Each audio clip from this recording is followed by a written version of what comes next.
Everyone, कैसे हो यार आप लोग। वापस से आपका स्वागत है इस चैनल पे पढ़ ले 11th ह्यूमैनिटीज़। ठीक है यार, आज हम इस जो तुम्हारा चैप्टर पहले जो सब्जेक्ट चल रहा था पॉलिटिकल साइंस, उसी का चैप्टर 2 कंटिन्यू कर रहे हैं, सेम बुक का, द कॉन्स्टिट्यूशन एट वर्क। हाँ, इंडियन कॉन्स्टिट्यूशन एट वर्क। क्यों यार?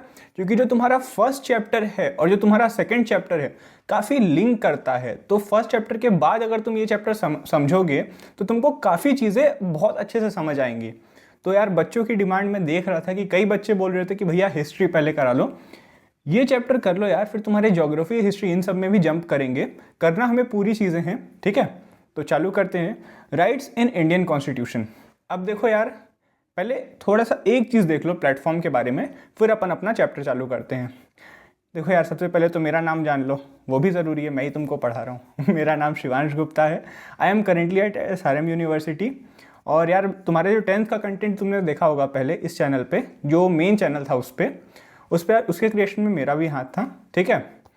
अब आगे देखो यार, मेक श्योर करो कि ये जो प्लेटफॉर्म है इनमें तुम यार हमसे जुड़े रहो, क्योंकि यहाँ जो तुम्हारा टेलीग्राम है इनमें यार काफ़ी पोल वगैरह आते रहते हैं, उनमें तुम्हारा जो रिस्पांस रहता है उसी बेसिस पे हम आगे बढ़ते हैं। और तुम्हारे जो अपडेट्स हैं इंस्टाग्राम पे काफ़ी अपडेट्स आते हैं यार, मेक श्योर कि तुम यहाँ पे हमको फॉलो कर रहे हो, ठीक है। और जो तुम्हारे लिए नोट्स आने वाले हैं, हाँ भाई तुम्हारे लिए नोट्स आ रहे हैं, ये चीज़ कंफर्म है। फर्स्ट चैप्टर के हो सकता है तुमको मिल भी गए हों अभी तक। तो तुमको कहाँ मिलेंगे भाई? ये वेबसाइट पे, जो हमारी जो पढ़ ले की वेबसाइट है। तो मेक श्योर यार तुम इसको चेकआउट कर रहे हो, ठीक है। तो और ये हमारा जो बैच है उसका नाम क्या है? समग्र बैच। तो यार तुमको अगर कहीं पे प्लेलिस्ट नहीं मिल रही है, तुम ये चीज़ टाइप करो, समग्र बैच कर लो, पढ़ ले का नाम डाल देना, तुमको मिल जाएगी चीज़ें, ठीक है। तो इसमें यार हम तुम्हारा पूरा सिलेबस जितना भी पॉसिबल हो पा रहा है वो हम पूरा कवर कराएंगे तुम्हारा। और यार इस तरीके से कराएंगे कि तुम बस चीज़ों को समझो नहीं, तुमको उन चीज़ों से प्यार हो जाए।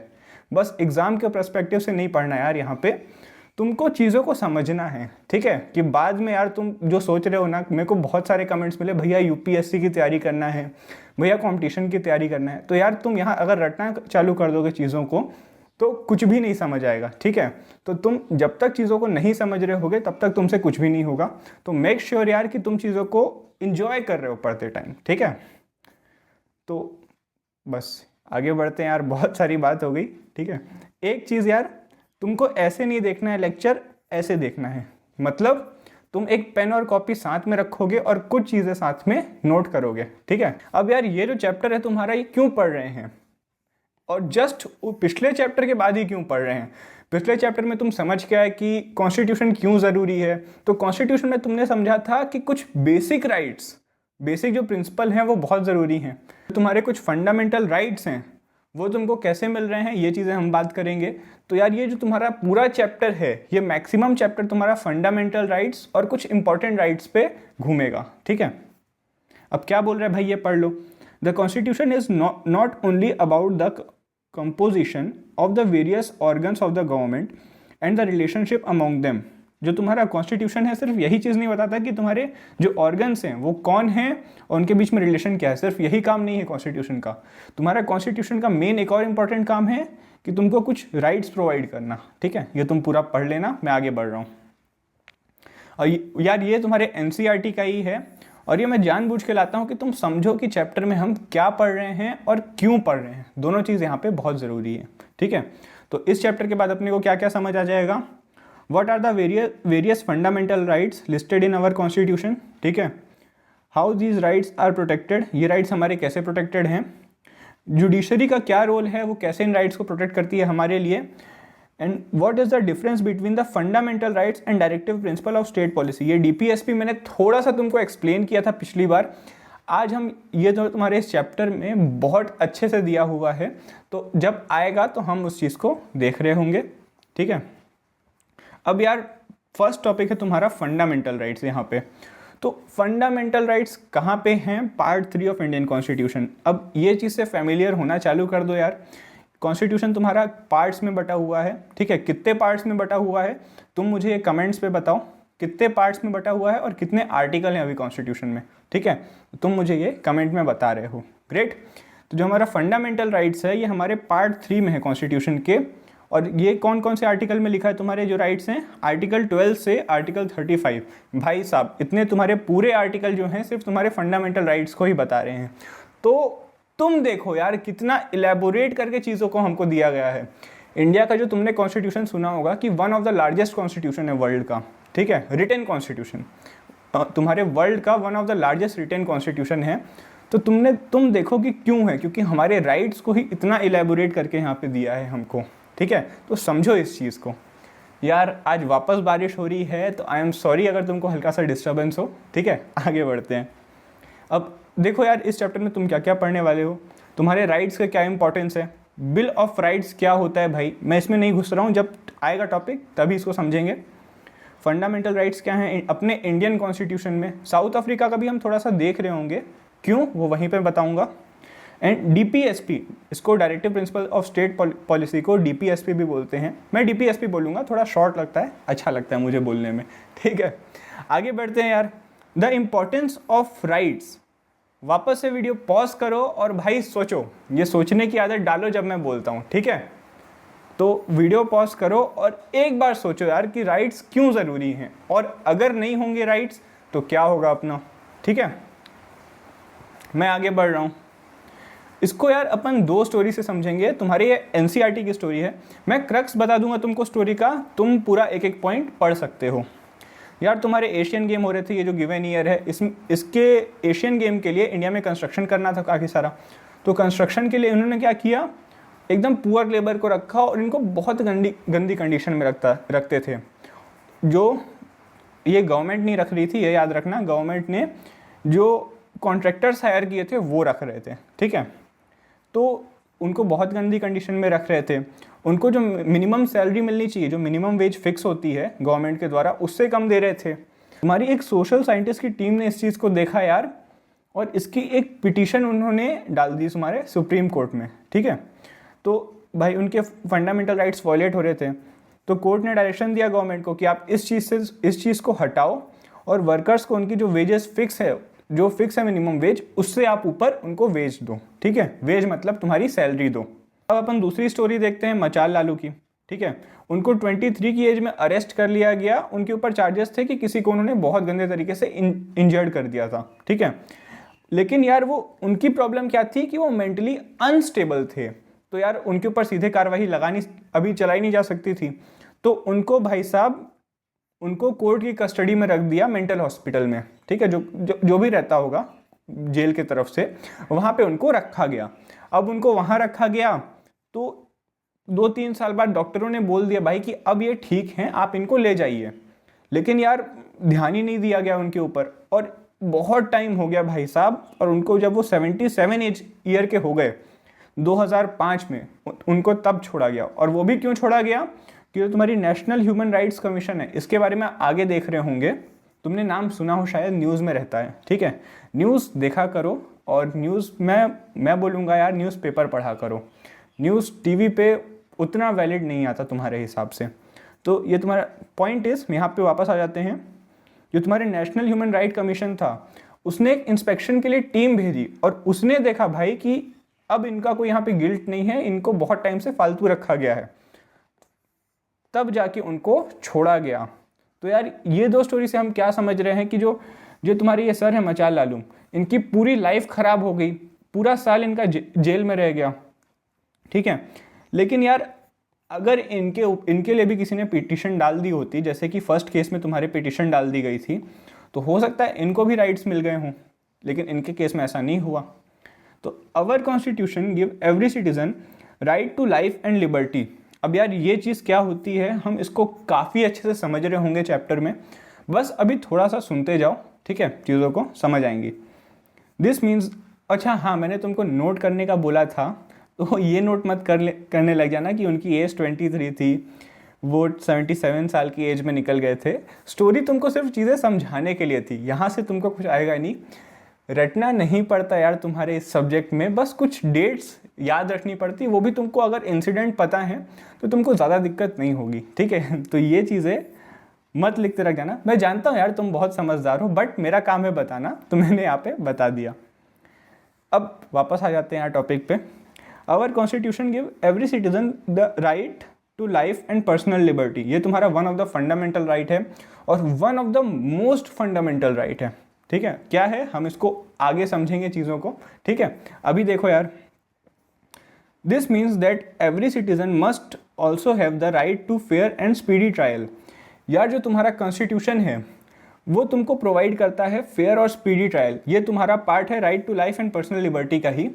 इसको मैं डीप में समझाऊंगा, अभी बस सुन लो। ठीक है, आगे चीज़ों को मैं और ज़्यादा क्लियर करूंगा। ग्रेट। मचाल्स case shows what happen when the rights guaranteed by the constitution are not available in practice। हमने देखा भाई राइट्स तो हैं, लेकिन अगर आपको वो राइट्स नहीं मिलेंगे तो क्या होगा, कोई मतलब नहीं होगा उन राइट्स का। तो यहाँ से क्या समझ आ रहा है यार कि राइट्स हैं, बस उतना काफ़ी नहीं है। उन राइट्स को अगर कोई वायलेट करे तो उसके लिए कोई एक प्रोसीजर भी होना चाहिए पीछे से। ठीक है, अब यार तुम देखो फर्स्ट केस में उनको यहाँ पे भी उनका जो कॉन्स्टिट्यूशन वायलेट हुआ था, बट उस चीज़ को चैलेंज कर दिया गया कोर्ट में और उनको उसका रिजल्ट मिल गया। उनकी जो वेजेस उनको कम मिल रही थी वो यहाँ पे मिलने लगी। ठीक है, उनको क्या मिल रहा है यहाँ से, the constitutional guarantee of the rights against exploitation ensured justice to these workers. अब यार तुम देखोगे कि जो गारंटी मिल रही थी उनको कॉन्स्टिट्यूशन से कि तुम्हारे अगर राइट्स वायलेट हों तो तुमको उसके लिए रेमेडी मिलेगी। ठीक है, तो उसके वजह से उनको जस्टिस मिला यहाँ पे। ठीक है, अब सेकंड टॉपिक तुम्हारा, बस यहाँ पे अभी तक हमने इंट्रोड्यूस किया है कि राइट्स क्यों ज़रूरी हैं, क्या फंक्शन है राइट्स का। ठीक है, अब बिल ऑफ राइट्स ये क्या थे, ये जो प्रॉपर वर्डिंग है यहाँ पे बिल ऑफ राइट्स, ये तुम्हारे अमेरिकन कॉन्स्टिट्यूशन से ली गई है। कैसे, क्या उसका लिंक था मैं बताता हूँ अभी। A democracy must ensure that individuals have certain rights and that the government will always recognise these rights.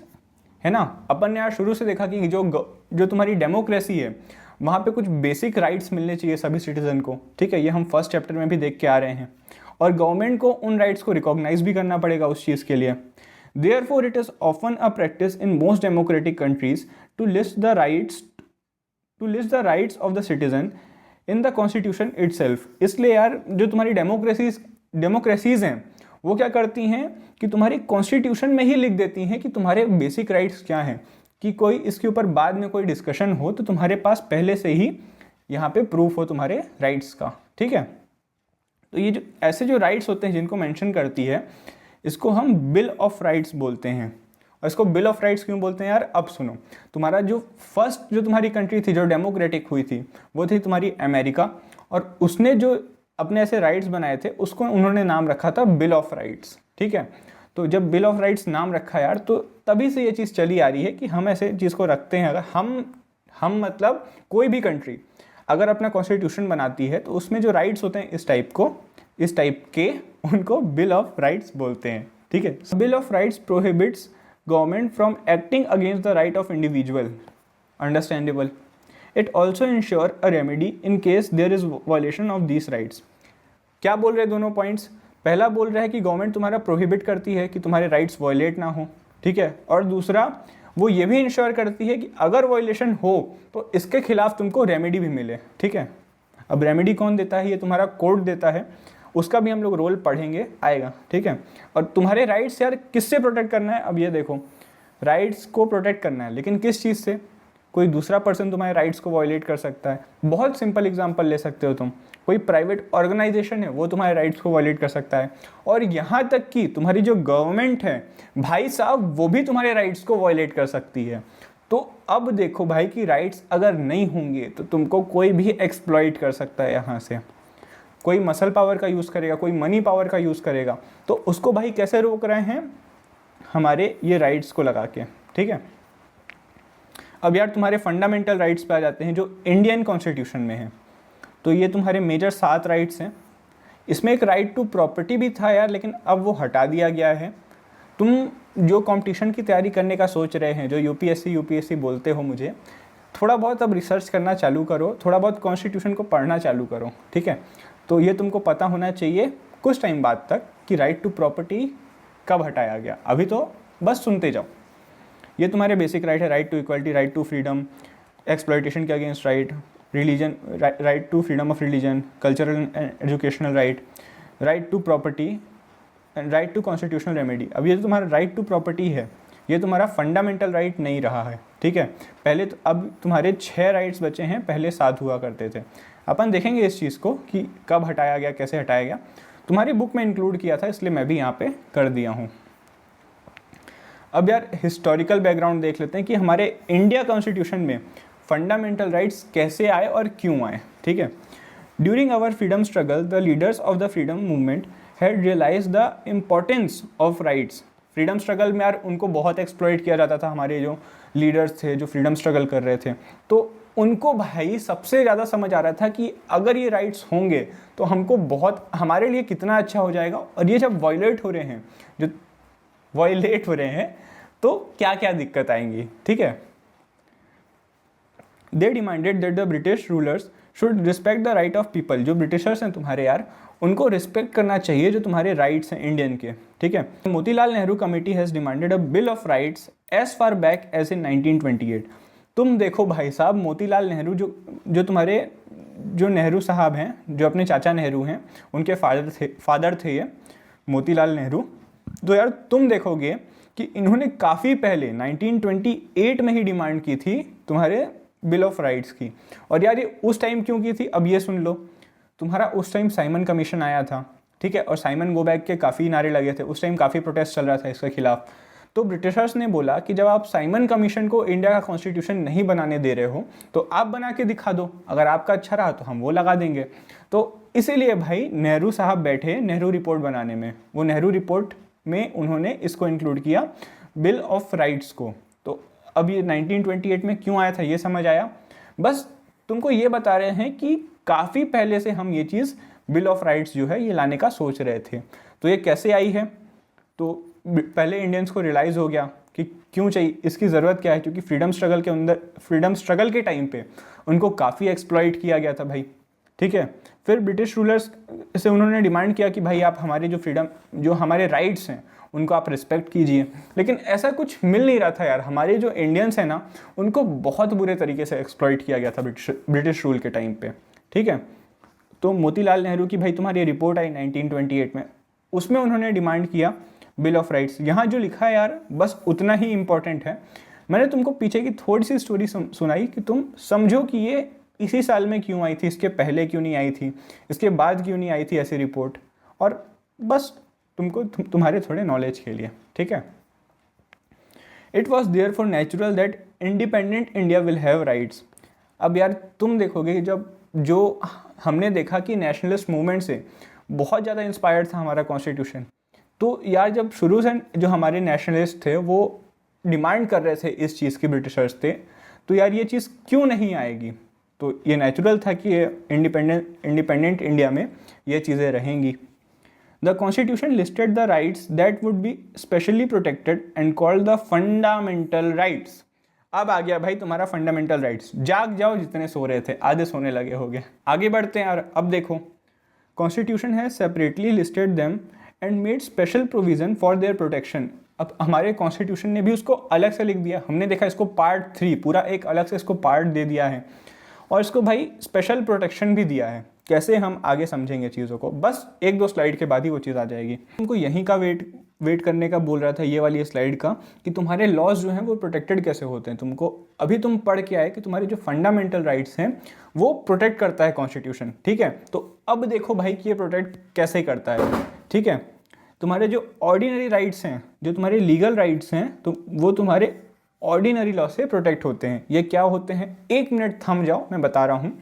जो तुम्हारे फंडामेंटल राइट्स होते हैं यार, ये तुम्हारे कॉन्स्टिट्यूशन इसको खुद गारंटी करता है। इसको एक बहुत अच्छे से एग्जांपल से समझो। तुम 18+ के जब होगे तो तुमको वोटिंग राइट मिलेगा, ये तुम्हारा लीगल राइट है, ठीक है। और तुम देखो ये फंडामेंटल हो भी नहीं सकता, ये बेसिक राइट है, क्योंकि बच्चे नहीं कर सकते ये चीज़ों को। और तुम्हारे यार जो फंडामेंटल राइट्स हैं, जैसे कि तुम्हारा राइट टू लाइफ हो गया, फ्रीडम हो गया, तुम्हारे जो फ्रीडम ऑफ स्पीच, ये सब जो होते हैं, तो इसको कॉन्स्टिट्यूशन तुम्हारा खुद गारंटी करता है। तो अब कैसे गारंटीड है ये समझ आया। Judiciary acts as a guardian of fundamental rights. मैंने बताया था तुमको पहले कि जुडिशरी का यहाँ पे बहुत इंपॉर्टेंट रोल रहता है। तो कैसे रहता है यार, जुडिशरी के पास तुम्हारी रिस्पॉन्सिबिलिटी भी है उसको प्रोटेक्ट करने की, तुम्हारी पावर्स भी है। तो जब भी तुम्हारे फंडामेंटल राइट्स वायलेट हो रहे होंगे, तुम कहाँ जाओगे? तुम जाओगे जुडिशरी के पास कि भाई साहब मेरे फंडामेंटल राइट्स वायलेट हुए हैं, आप मुझे जस्टिस दिलाइए। ठीक है, तुमने फर्स्ट केस, तुम स्टोरी याद है तुमने अभी, हमने जस्ट अभी चैप्टर में देख के आ रहे थे कि वर्कर्स के राइट वायलेट हो रहे थे। तो तुम्हारी साइंटिस्ट की टीम थी, जो सोशल साइंटिस्ट की टीम थी, उन्होंने क्या किया कि पिटीशन फाइल कर दिया तुम्हारे सुप्रीम कोर्ट में। तो कहाँ गए वो? जुडिशरी के पास गए। जुडिशरी के पास गए तो उनको भाई जस्टिस मिला, उनको वहाँ पे उनकी जो सैलरी थी वो मिल गई थी। तो कोर्ट की यार यहाँ पे जो तुम्हारी जुडिशरी है उसके पास पावर्स भी है ये करने की, और उनकी रिस्पॉन्सिबिलिटी भी है ये करने की। ठीक है, तो जुडिशरी कैसे प्रोटेक्ट कर रहा है तुमको ये चीज़ समझ आ गई होगी, आई होप सो। आगे बढ़ते हैं यार एक चीज़ सुनो, मैं मानता हूँ कि तुम यहाँ तक आ गए होगे तो यार लाइक कर देना वीडियो पे, मुझे बहुत अच्छा लगता है, और सब्सक्राइब करो यार, किस चीज़ का वेट कर रहे हो। ठीक है, आगे बढ़ते हैं अपन। अब क्या होता है यार, एक प्रोसीजर देख लो। अगर कोई लॉ गलत होता है, कोई भी लॉ अगर फंडामेंटल राइट्स को तुम्हारे वायलेट करेगा तो क्या होता है? एक लॉ है तुम्हारा, अगर वो फंडामेंटल राइट को वायलेट करेगा तो वो चीज़ कोर्ट के पास जाती है, और court can declare that thing invalid. Court उस चीज़ को इनवैलिड बोल सकता है, वो लॉ फिर इनवैलिड हो जाएगा। और ये तुम्हारा आर्टिकल 13 में लिखा हुआ है। ठीक है, जो भाई बोल रहे हो यूपीएससी, ये सारे आर्टिकल तुमको पता होने चाहिए। ठीक है, तो एक बार धीरे धीरे अब पढ़ना इन चीज़ों को चालू कर दो। तुम्हारे फंडामेंटल राइट्स में यार मैंने बताया 12 से 35 आर्टिकल्स होते हैं, तो एक बार यार कम से कम इन सारों पे नज़र मार के आना। ठीक है, तो ये तुम्हारा आर्टिकल 13 में है कि कोई भी लॉ भाई अगर फंडामेंटल राइट्स को वायलेट करेगा तो कोर्ट उस चीज़ को इनवैलिड डिक्लेयर कर सकता है। अब ये कोर्ट के ऊपर है यार कि वो लॉ को गलत मानता है कि नहीं मानता है। ठीक है, तो कोर्ट के पास ये पूरी अथॉरिटी है कि वो चाहे तो उसको गलत माने, अगर नहीं चाहे तो उसको सही भी मानता है वो। और हमने कई सारे केस देखे हैं इस पे। तुम्हारा केशवा, चलो मत सुनो, बहुत ज़्यादा हो जाएगा। ठीक है, तुम्हारे जो ऑर्डिनरी, अब आगे बढ़ते हैं यार। ऑर्डिनरी राइट्स में B change by the legislature by ordinary process of making law.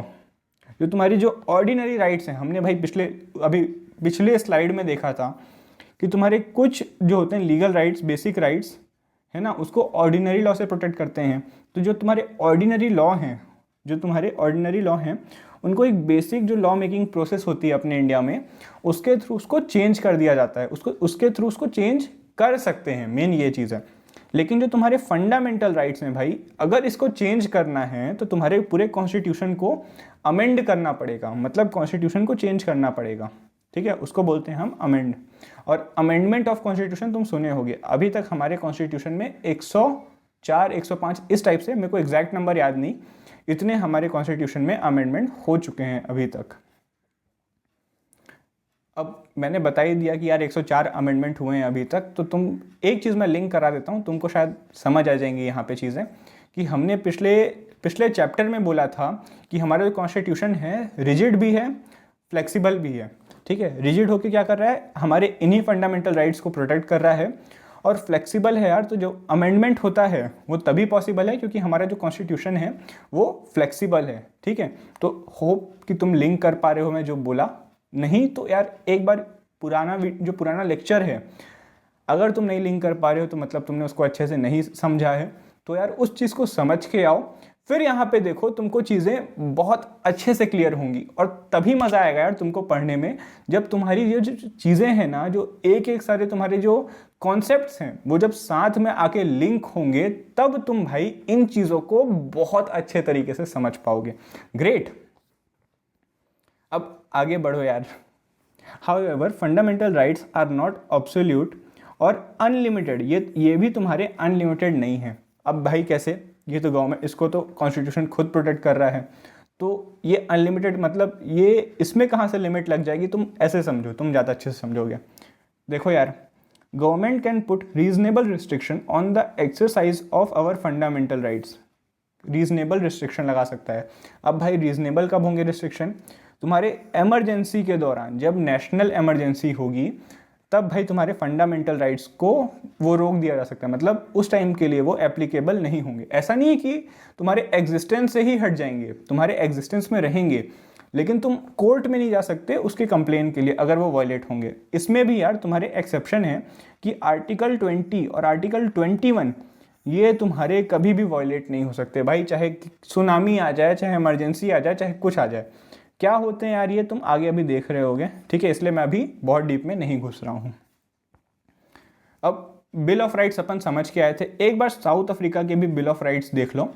यहाँ से तुम समझोगे कि जो बेसिक राइट्स हैं वो हम कैसे डिफाइन करते हैं, जो बेसिक राइट्स होते हैं किसी भी जगह के वो कैसे डिफाइन होते हैं। यार जो तुम्हारा एक चीज़ देखो कि तुम्हारा जो साउथ अफ्रीका का कॉन्स्टिट्यूशन है ये काफ़ी यंग कॉन्स्टिट्यूशन है।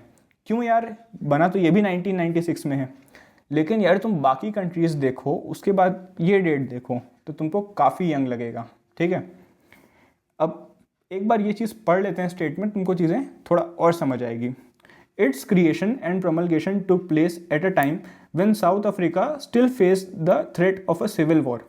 अब यार जैसे हमारे इंडिया में हमारा कॉन्स्टिट्यूशन जब बन रहा था, हमारे पास क्या समस्या थी कि हमारे देश का बंटवारा जो था वो उसी टाइम पे हुआ था, इसलिए हमको दिक्कत थी। इनके पास भी यार ऐसी दिक्कतें थी। इनके यहाँ सिविल वॉर क्या होती है यार कि जब तुम्हारे एक ही कंट्री के लोग लड़ने लगे तो उस चीज़ को बोलते हैं सिविल वॉर। अब यार ये सिविल वॉर क्या होती है ये देखो। सिविल वॉर भाई क्या होती है कि जब तुम्हारे एक ही कंट्री के लोग लड़ने लगे तो उस चीज़ को सिविल वॉर बोलते हैं। अब ये तुम्हारी कैप्टन अमेरिका वाली सिविल वॉर नहीं है, ठीक है, ये तुम्हारी रियल सिविल वॉर है के चांसेस थे, मतलब हो नहीं रही थी लेकिन ये तुम्हारी रियल सिविल वॉर की बात हो रही है, ठीक है। तो यार वहाँ पे क्यों हुई कि वहाँ पे ब्लैक लोग थे और तुम्हारे वाइट लोग थे, ठीक है, तो इनके बीच यार काफ़ी डिफरेंसेस थे, तो यही रीज़न थे कि यहाँ पे सिविल वॉर्स के चांसेस बन रहे थे। अब भाई देखो ये क्या बोल रहा है, आगे जाने को बोल रहा है, देखते हैं। The south African constitution says that it's bill of rights is a cornerstone of democracy in south Africa. भाई जो तुम्हारी साउथ अफ्रीका की डेमोक्रेसी थी उसमें जो तुम्हारे बिल ऑफ राइट्स थे ये तुम्हारे एकदम बेडरॉक जैसे थे तुम्हारे राइट्स मिलने के, उसमें कि राइट्स जो तुम्हारे साउथ अफ्रीका के कॉन्स्टिट्यूशन में थे उसके लिए तुम्हारे बिल ऑफ राइट्स लाना बहुत ज़रूरी था, ठीक है। अब यार ये क्या क्या फॉरबिड करता था, तुम्हारे डिस्क्रिमिनेशन को on the grounds of race. ये रेस चीज़ को मैंने क्यों हाईलाइट किया मैं बताऊंगा। Gender, pregnancy, marital status, ethnic value जो तुम्हारा एथनिक कंपोजिशन है, सोशल ओरिजिन क्या है तुम्हारा, कलर क्या है तुम्हारा, एज क्या है, डिसेबिलिटी है कि नहीं है, रिलीजन, कंसाइंस, बिलीफ, कल्चर। तुम देखो यार कि इनका हमारे से भी डीप में है, हमारे में 4 या 5 मैक्सिमम पॉइंट्स जाते हैं, इन्होंने इसको बहुत ज़्यादा डीप में समझा है। क्यों? क्योंकि यार ये यंग कॉन्स्टिट्यूशन था। अब यंग होने से इसका क्या फ़ायदा था यार कि इसने जितने भी कॉन्स्टिट्यूशन बने थे अभी तक उन सब की गलतियाँ देखी, उन सब के फ्लॉज देखे और उनके जो प्लस पॉइंट थे उन सब को लाके भाई अपने कॉन्स्टिट्यूशन में उन्होंने रख दिया। इसीलिए यार जो तुम्हारा साउथ अफ्रीका का कॉन्स्टिट्यूशन है one of the finest constitution है तुम्हारे वर्ल्ड के, ठीक है। तो तुमने देखो कि रेस में, अब रेस की क्या ज़रूरत थी यार, इसको मैंने इसलिए हाईलाइट किया, ये अपने यहाँ नहीं था क्योंकि अपने यहाँ ब्लैक और वाइट में ऐसा कुछ खास डिस्क्रिमिनेशन नहीं था, लेकिन साउथ अफ्रीका में यार ब्लैक और वाइट्स के बीच में बहुत ज़्यादा डिस्क्रिमिनेशन हुआ करता था। इसलिए यार इस चीज़ को डालना ज़रूरी था कि फ्यूचर में इनके बीच में कभी डिस्क्रिमिनेशन ना हो।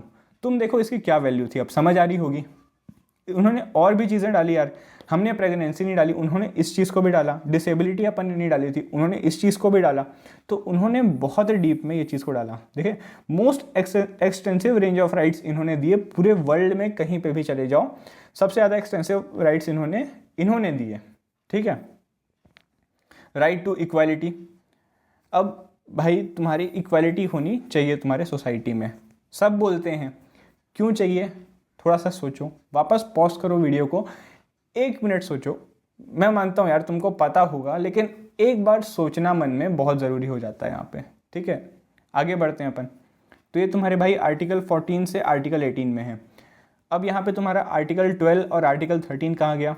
आर्टिकल 12 यार क्या होता है मैं आगे समझाऊंगा। आर्टिकल 13 हमने देखा, जो 4 हमने पढ़े थे जहाँ पे कोर्ट की डायग्राम थी वहाँ पे हम समझ के आए थे, मैं नहीं समझा रहा हूँ, उस चीज़ को तुम देख लेना, ठीक है। तुमको एक डायग्राम वाली स्लाइड मिल जाएगी, तुमको डिस्क्रिप्शन में यार स्लाइड्स प्रोवाइड हो रही होंगी, और अगर नहीं होती हैं तो टेलीग्राम में ज़रूर प्रोवाइड हो रही होंगी, तो मेक श्योर यार तुम वहाँ पे हमको ज्वाइन कर रहे हो, ठीक है। राइट टू इक्वालिटी देखो यार, इसको भी हम स्टोरी से समझते हैं। मैं क्रक्स बता रहा हूँ, तुम पढ़ सकते हो या एनसीईआरटी में भी है तुम्हारे, उसको जाके पढ़ लेना, ठीक है।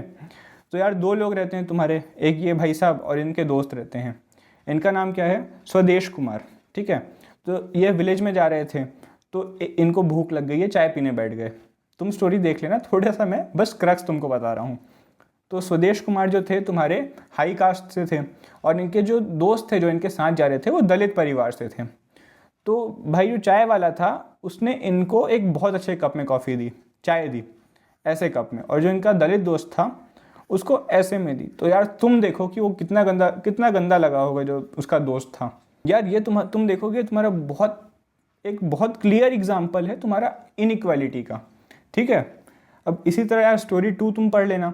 यहाँ पे क्या हो रहा है कि तुम्हारे जो फीमेल न्यूज़ रिपोर्टर हैं 45 एज के ऊपर वाली, उनको रिपोर्टिंग करने से, कुछ खबरों की रिपोर्टिंग करने से मना कर दिया जाता है, और लेकिन जो मेल रहते हैं उसी एज के उनको अलाउड रहता है। तो तुम देखोगे यहाँ पे उनका जो जेंडर है उस बेसिस पे उनका डिस्क्रिमिनेशन हुआ। तो यहाँ से हमने 2 एग्जाम्पल देखे यार कि इक्वालिटी जो है वो क्यों ज़रूरी है हमारे सोसाइटी में। और यार ये चीज़ हमारे जो कॉन्स्टिट्यूशन के 4 फादर्स थे जिन्होंने कॉन्स्टिट्यूशन बनाया है वो ये चीज़ें समझ रहे थे, और उन्होंने भाई साहब बहुत डीप में, बहुत एलेबोरेट करके ये चीज़ें हमारे कॉन्स्टिट्यूशन में डाली कि हमारी जो फ्यूचर जनरेशन है उसके साथ भाई साहब ये चीज़ें ना हो, ठीक है। अब ये तुम्हारे वही चीज़ बोल रहे हैं कि ये क्लियर एग्जाम्पल है कि तुम्हारे डिस्क्रिमिनेशन कैसे होता है। हमने देखा यार कि तुम्हारे कास्ट के बेसिस में अभी भी हो रहा है भाई, तुम कई जगह पे जाओगे तो हो रहा है। जेंडर के बेसिस पे भी यार तुम देखोगे कि तुम्हारे अभी भी सोसाइटी में डिस्क्रिमिनेशन हो रहा है। इसीलिए यार इक्वालिटी बहुत ज़रूरी है। ये चीज़ ये तुम्हारा एनसीईआरटी का ही पेज है, ये जो तुम्हारा पेज है ये पूरा एनसीईआरटी का है। मैं यहाँ पे क्यों लाया कि तुम इस चीज़ को यार जाके पढ़ना। तुमको अगर समरी चाहिए होगी, मतलब होता है ना कि तुमको पूरे राइट्स की समरी मिल जाए, तो यार तुमको यहाँ पे बहुत अच्छे से दिया है, ठीक है। तो मेक श्योर यार कि तुम एनसीईआरटी पढ़ रहे हो, और ये चीज़ जो राइट्स हैं इनको एक बार पढ़ लेना। यहाँ पे तुम पॉज करके भी पढ़ सकते हो, बहुत क्लियर प्रिंट नहीं है, तुम एनसीईआरटी से जाके पढ़ो, मैं ये प्रेफर करूँगा। अब तुम देखोगे यार कि राइट टू इक्वालिटी ऐसे डिस्क्रिमिनेशन जो होते हैं जो हमने पहले देखे अभी स्टोरी में, और जो और भी टाइप के हो सकते हैं, उन सब से हमको प्रोटेक्ट करता है, ठीक है। अब आ जाओ यार, अब राइट टू इक्वालिटी क्या क्या प्रोवाइड करता है। It provide for equal access to public places like shop, hotel, wells. जो ये सब जो प्लेसेस होती हैं तुम्हारी पब्लिक प्लेसेस, यहाँ पे तुमको कुछ बेसिस पे कोई भी तुमको, अब वो कुछ बेसिस क्या होते हैं, तुम्हारे caste, creed, colour, sex, religion, place of birth, इन बेसिस पे यार तुमको कोई भी किसी होटल से, इन जगह से बाहर नहीं कर सकता। और यहाँ पे ओनली वर्ड क्यों लिखा है कि सिर्फ इन बेसिस पे, दूसरे बेसिस पे चाहे तो कोई अलग कर सकता है। अब कोई बहुत ज़्यादा ड्रिंक करके आदमी कहीं किसी मंदिर में जा रहा है, तो यार मंदिर एक तुम्हारी पब्लिक प्लेस है, लेकिन उसको जो लोग हैं वो नहीं जाने देंगे। हो सकता है वो मतलब अपने बॉडी के कंट्रोल में ना हो, कुछ भी कर रहा हो। तो जो मेन ये बेसिस हैं, सिर्फ इन्हीं बेसिस पे ओनली वर्ड तुम्हारे कॉन्स्टिट्यूशन में इसीलिए लिखा है कि अदर बेसिस पे डिस्क्रिमिनेशन किया जा सकता है, ठीक है। अब किसी का दिमाग ज़्यादा है, किसी का कम है, तो उस बेसिस पे डिस्क्रिमिनेशन तुम्हारे क्लास में भी होता होगा। ये एक बेसिक एग्जांपल है कि इन बेसिस पे डिस्क्रिमिनेशन तुम्हारा अलाउड है, ठीक है। किन बेसिस पे नहीं है, तो ये तुम्हारे पॉइंट्स हैं, इन बेसिस पे तुम्हारा डिस्क्रिमिनेशन अलाउड नहीं था। ये तुम्हारा आर्टिकल 15 है भाई, यूपीएससी वाले। मैं बार बार बोल रहा हूँ क्योंकि तुमने बहुत कमेंट में मेरे को बोला कि भैया आप ही को तैयारी करानी है। यार मैं गारंटी कर रहा हूँ कि तुमको तुम्हारा जो बेसिक है यहाँ पे मैं पूरा कोशिश करूँगा यार कि क्लियर हो जाए, ठीक है। तुम धीरे धीरे चीज़ों को समझते जाओ, साथ में तुम्हारा क्लियर होगा। तो ये तुम्हारा आर्टिकल 15 बोलता है। आर्टिकल 14 हमने नहीं किया है, वो तुम उसको पढ़ो खुद से, मैं इसलिए एक आर्टिकल छोड़ा हूँ, तुम्हारे बुक में भी इंक्लूडेड नहीं है। तुम्हारे बुक में एक भी नाम नहीं है ना भाई आर्टिकल का, बस मैं ये तुम्हारे नॉलेज के लिए बता रहा हूँ कि ये आर्टिकल 15 है। तुम्हारा ये नीचे वाला आर्टिकल 16 हो गया, आर्टिकल 17 भी हम आगे देख रहे होंगे। तो ये तुम्हारे सिर्फ नॉलेज के लिए बता रहा हूँ कि ये जो आर्टिकल का नंबर है वो तुम्हारे बुक में सिर्फ ये टेक्स्ट दे दिया गया है सीधे सीधे, ठीक है। ये आर्टिकल 16 है, इसको पढ़ो आके। It also prohibits any discrimination in public employment on any of the above mentioned basis। जो पब्लिक एम्प्लॉयमेंट होता है भाई, तुम्हारा जो गवर्नमेंट सर्विसेज पे जो तुम्हारा एम्प्लॉयमेंट होता है, तो तुमको इस बेसिस पे, ये जो 5 बेसिस हैं, 5-6 जो भी जितने बेसिस है तुम्हारे, इन बेसिस पे तुमको कोई भी ये नहीं बोल सकता कि तुमको नौकरी नहीं मिलेगी। अदर बेसिस पे कर सकता है यार, मैंने बताया। अब कोई नौकरी में रख रहा है तो वो उसी को रखेगा यार जो ज़्यादा स्मार्ट हो, तो स्मार्टनेस के बेसिस पे वो डिस्क्रिमिनेट कर सकता है। तुम देखोगे इंटरव्यू में 2 लोग जाते हैं तो दोनों का सिलेक्शन हो ये ज़रूरी नहीं है, किसी एक का भी हो जाता है। तो क्यों? हो सकता है उसका दिमाग ज़्यादा तेज हो। द पॉइंट इज, मैं बस इतना बोलना चाह रहा हूँ यहाँ से कि तुम्हारा अदर बेसिस पे डिस्क्रिमिनेशन किया जा सकता है, ठीक है। ये चाहे तो ये पॉइंट हिंदी में लिख लो भाई, लेकिन लिख लो, ठीक है। आगे बढ़ते हैं। अब why we need equality in our society, अभी तक हमने देखा क्यों ज़रूरी है। इसका एक और अच्छा तुम्हारा एग्जाम्पल है, मतलब एक और अच्छा तरीका इसको बताने का। This right is very important because our society did not practice equality across in the past. भाई हमारे पास्ट में तुमने देखा होगा कि कास्ट सिस्टम बहुत ज़्यादा डोमिनेंट था, तो और जो वुमेन और मेन के बीच में डिस्क्रिमिनेशन था ये भी बहुत ज़्यादा डोमिनेंट था। इसलिए भाई ज़रूरी है कि जो पास्ट की प्रैक्टिसेस हैं इनको हम रोकें और दोनों को, मेन वुमेन, तुम्हारे जितने भी कास्ट वाले हैं सबको हम इक्वल राइट्स दें, ठीक है। अब यार इसी में अनटचेबिलिटी का भी तुम्हारा बताया कि ये अब तुम्हारा अनलॉफुल है तुम्हारा अनटचेबिलिटी, ठीक है। ये तुम्हारा आर्टिकल 17 में लिखा हुआ है, यहाँ पे हम जो अभी पढ़ने जा रहे हैं। मैं वापस बोल रहा हूँ यार, तुमको आर्टिकल अभी याद करने की ज़रूरत नहीं है, मतलब आर्टिकल नंबर याद करने की ज़रूरत नहीं है। मैं सिर्फ यहाँ पे तुम्हारे नॉलेज के लिए बता रहा हूँ यार ये चीज़ें, कि तुमको चीज़ें समझ आएँ कि किस बेसिस पे हमारे कॉन्स्टिट्यूशन में लिखी गई हैं, ठीक है। ये तुम्हारे अनटचेबिलिटी मेन प्रैक्टिस है हमारे इंडिया में, ये तुम देखोगे बहुत डोमिनेंट थी एक टाइम पे। अभी भी यार कुछ कुछ विलेजेस में तुम देख लो ये अभी भी चल रहा है, ठीक है। It has been abolished under the right to equality, तुम्हारे राइट टू इक्वालिटी के अंडर इसको तुम्हारा अबॉलिश कर दिया गया है, ठीक है। The same right also provides that the state shall confer no title on a person except those who excel themselves in military और academic field।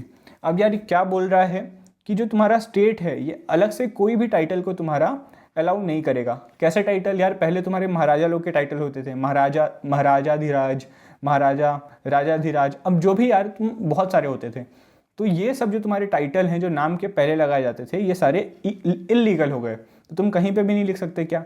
तुम अपने कॉपी में ऐसा नाम लिख सकते हो अपना, लेकिन तुम किसी भी ऑफिशियल डॉक्यूमेंट पे, जो तुम्हारे गवर्नमेंट डॉक्यूमेंट्स होते हैं, आधार कार्ड हो गया, इन सब में यार ऐसे नाम अलाउड नहीं है, ठीक है।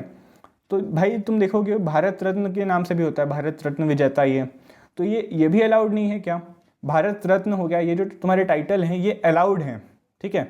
ये तुम्हारे अचीवमेंट के बेसिस पे मिलते हैं। जो तुम्हारा डॉक्टर है वो भी अलाउड है क्योंकि वो तुम्हारी अकेडमिक परफॉर्मेंस पे है। जो तुम्हारे मिलिट्री के होते हैं, जनरल और भी तुम्हारे जो होते हैं, मेरे को अब एग्जैक्ट नाम नहीं पता, तो वो सब जो होते हैं वो सारे अलाउड हैं। जो तुम्हारे इस टाइप के रहते हैं, जो महाराजाधिराज और भी हो गए, मेरे को बस अभी ये याद आ रहा था, तो यार ये तुम्हारे जो हैं वो अलाउड नहीं होते, ठीक है। ये हमने कौन सा आर्टिकल देखा था? आर्टिकल 17। वापस बोल रहा हूँ, ये आखिरी बार बोल रहा हूँ, इसके बाद मैं नहीं बोलूँगा। बस तुम्हारे रेफरेंस के लिए मैं आर्टिकल नंबर बता रहा हूँ, तुमको उतना ज़रूरत नहीं है अभी, ठीक है। अब भाई मैं तुमको 2 वीडियो से बोल रहा हूँ कि प्रीएम्बल अपना खोल के देख लो, लेकिन तुम आलसी लोग जा नहीं रहे हो। कुछ लोग गए हो शायद, लेकिन यार एक बार देख लो। मैं यहाँ पे इसलिए डाल दिया कि कम से कम तुम एक बार वीडियो पॉज करो और इसको पढ़ लेना। यहाँ पे सिर्फ मैं इक्वालिटी का बताऊँगा क्योंकि हम राइट टू इक्वालिटी पढ़ रहे हैं अभी, ठीक है। Equality of status and of opportunity and to promote among them all. अब भाई ये क्या बोल रहा है? मैं जल्दी से पढ़ गया, तुम एक बार पॉज करके इस चीज़ को पढ़ लेना।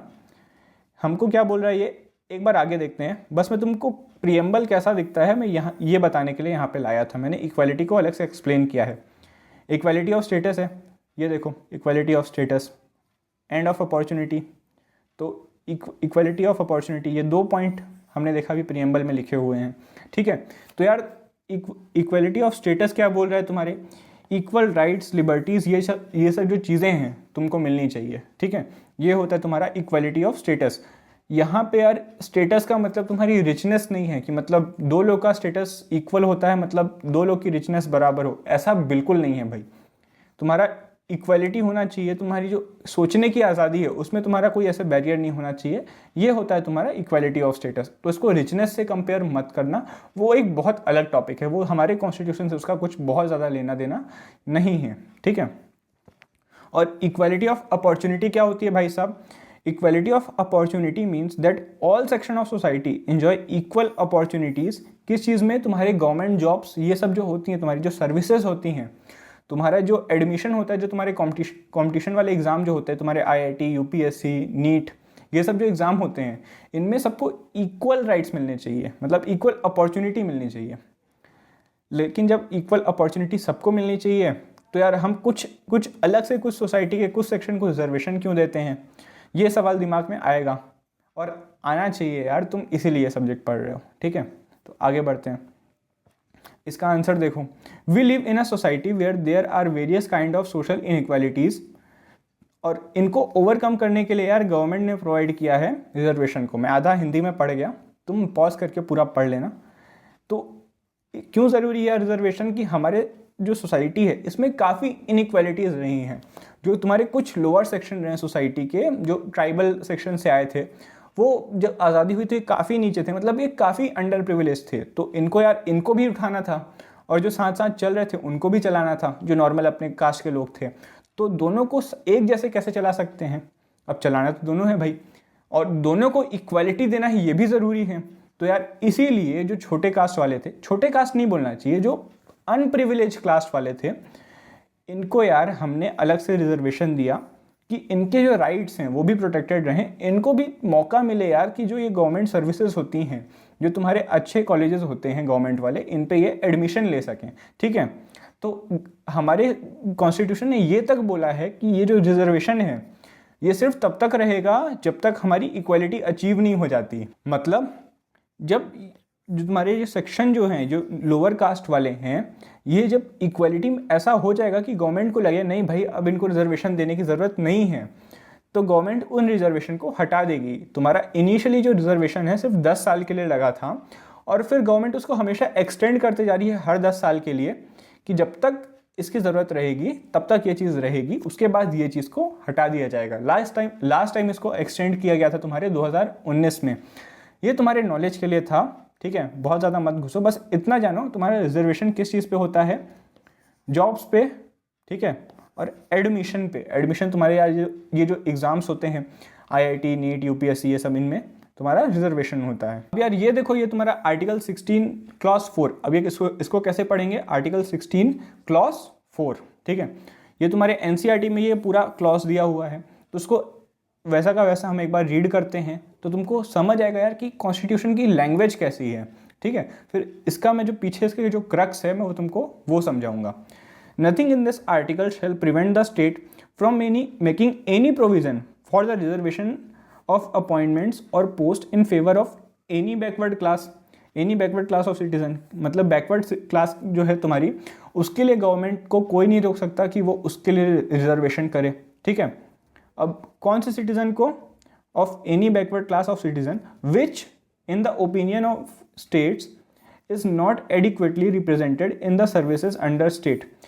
ये थोड़ा कंफ्यूजिंग है, क्या बोल रहा है यार? ये उन बैकवर्ड क्लास को करेगा जो स्टेट को लगता है, जो गवर्नमेंट को लगता है कि प्रॉपरली रिप्रेजेंटेटेड नहीं है उस पर्टिकुलर सर्विस पे। ठीक है, तो उन क्लासेस को, जो क्लासेस एकदम पर्टिकुलरली रिप्रेजेंटेड नहीं है तुम्हारी उस सर्विस में, तो उसको गवर्नमेंट तुम्हारी रिजर्वेशन दे देगी। ठीक है, तो रिजर्वेशन किसको मिलेगा ये समझ आया।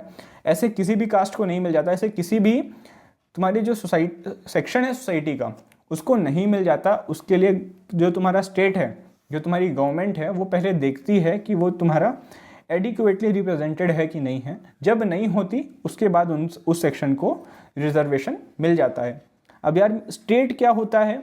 तुम्हारा जो आर्टिकल 12 है वो तुम्हारा पूरा स्टेट को ही डिफाइन करता है। जो तुम्हारा फंडामेंटल राइट्स की स्टार्टिंग थी 12 से लेकर 35, तो जो तुम्हारा आर्टिकल 12 है वो पूरा स्टेट को ही डिफाइन करता है।